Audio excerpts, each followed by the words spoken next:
Today, discuss about Usta Tester 5. তো আজকে আমরা আলোচনা করতে যাচ্ছি স্পিনিং এ যে উস্টার টেস্টার 5 মেশিনটি আছে, হ্যাঁ, সেটা নিয়ে সেটার অ্যাডভান্টেজ কি এবং ডিসঅ্যাডভান্টেজটা কি। ঠিক আছে, তো উস্টার টেস্টার 5 যে মেশিনটা, এটা কিন্তু এমন কোনো স্পিনিং মিলের কোয়ালিটিতে মানে কি বলবো যে আছে, হ্যাঁ, মানে এমন কোনো স্পিনিং নাই যে উস্টার টেস্টার 5 এই মেশিনটি নাই। ঠিক আছে, এটা অবশ্যই স্পিনিং এর কোয়ালিটিতে এই উস্টার টেস্টার মেশিনটা থাকে, সেটা ভার্সন আছে। তো আমি উস্টার টেস্টার যে 5 সেটা নিয়ে আজকে আলোচনা করব, সেটা আসলে অ্যাডভান্টেজ এবং ডিসঅ্যাডভান্টেজটা কি।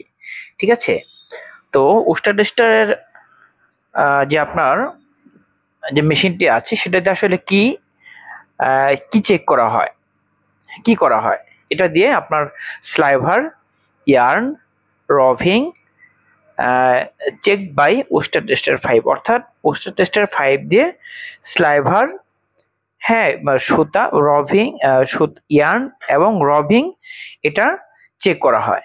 ঠিক আছে, এটা কি চেক করা হয়, এটা হচ্ছে যে ধরুন স্লাইভারের মধ্যে কি পরিমাণ ইভেননেস আনইভেননেস আছে, ঠিক আছে, অসম আছে, হ্যাঁ, অথবা ইয়ার্নের মধ্যে কি পরিমাণ অসম আছে, রবিনের মধ্যে কি পরিমাণ অসম আছে, হ্যাঁ, এটা টেস্ট করা হয়।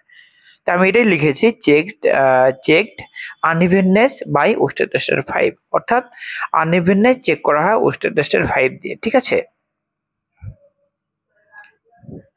এরপর হচ্ছে hairiness unevenness percent neps thick thin check by Uster tester 5, অর্থাৎ এই উস্টার টেস্টার 5 মেশিন দিয়ে hairiness, unevenness percent, neps, thick thin এগুলো কিন্তু আপনার এই মেশিন দিয়ে চেক করা হয়। তো যদি আমরা সঠিকভাবে এই মেশিন দিয়ে এই আনইভেননেস কতটুকু আছে ইয়ার্ন এবং রভিং স্লাইভারের মধ্যে, তাহলে যদি আমরা সঠিকভাবে চেক না করি তাহলে কিন্তু পরবর্তীতে ইয়ার্ন কোয়ালিটি খারাপ হবে। ঠিক আছে, তো এরপর হচ্ছে must be yarn IPI check. তো ফাইনালি আপনার রিং এবং প্যাকিং এ, হ্যাঁ, যাওয়ার পর এটা কিন্তু আইপিআই চেক করতে হবে, অবশ্যই আইপিআই চেক করতে হবে। কারণ আইপিআই যদি আপনি চেক না করেন, আইপিআই যদি ভালো না আসে, সেক্ষেত্রে কিন্তু আপনার যে পার্টি আছে সেই পার্টি কিন্তু সেই প্যাকেজ কিংবা সেই সুতা কিন্তু নিবে না। ঠিক আছে, তারা কিন্তু আইপিআই রিপোর্ট আগে চায়, তাই না? তো আপনি দেখবেন যে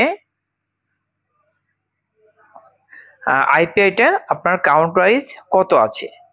ঠিক আছে, নেক্সট হচ্ছে low IPI and low hairiness then fabric appearance will be good, অর্থাৎ যদি আইপিআই কম হয় প্রসেস ওয়াইজ, হ্যাঁ, প্রসেস ওয়াইজ কিংবা কাউন্ট ওয়াইজ যদি আইপিআই কম হয় এবং লো হেয়ারনেস যদি আপনার কম হয়, সেক্ষেত্রে কিন্তু কাপড়ের যে অ্যাপিয়ারেন্স, ফ্যাব্রিক যে অ্যাপিয়ারেন্স, এটা কিন্তু অবশ্যই ভালো হবে।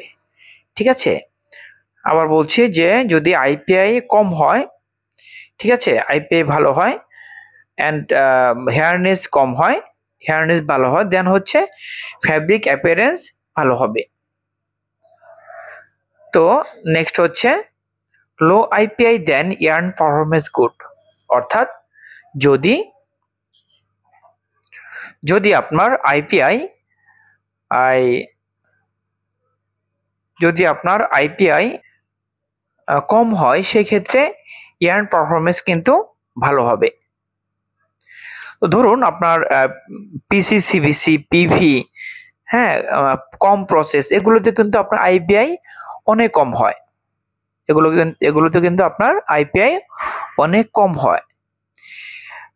সেক্ষেত্রে কাট প্রসেসের জন্য আইপিআই কিন্তু এদের চেয়ে বেশি হয়, কাট প্রসেসের ক্ষেত্রে আইপিআই বেশি হয়। এই জন্য এটাকে আমাদের কন্ট্রোল করতে হবে যাতে করে আইপিআই আমাদের কম হয়। এই আইপিআই নিয়ে আমার একটা ভিডিও আছে অলরেডি, সেটা পারলে দেখে নেবেন। আইপিআই কিভাবে রিডিউস করা যায়। ঠিক আছে, তো এ হচ্ছে আজকের টপিক। আশা করি বুঝতে পেরেছেন। আজকে এ পর্যন্তই। পরবর্তীতে নতুন একটি টপিক নিয়ে আসবো ইনশাল্লাহ। ততক্ষণ ভালো থাকবেন। আল্লাহ হাফেজ।